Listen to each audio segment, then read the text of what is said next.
নবী গো, আপনার কি বলবো নবী গো, আপনার আলকামা নামাজ পড়তে, রোজা রাখতো, সবই ঠিক ছিল, কিন্তু মা জননীর সঙ্গে ব্যবহারটা ভালো করে নাই।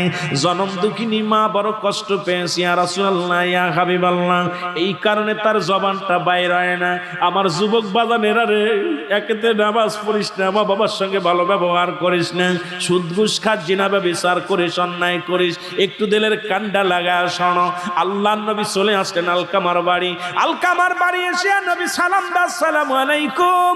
এ বাড়ি আহল বাইত, ঘরের মধ্যে কেউ আসুনি, ঘরের ভিতর থেকে ওয়ালাইকুম আসসালাম।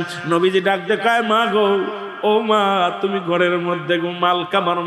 আলকামার মা ডাক দে কয়, নবী গো, আপনি আসছেন, আমার বাড়িতে আসছেন। আমার সন্তানের কয়টা দিন মৃত্যু যন্ত্রণায় পড়ে আছে, আমার সন্তান মৃত্যু হয় না, জানটা তার বাইর হয় না।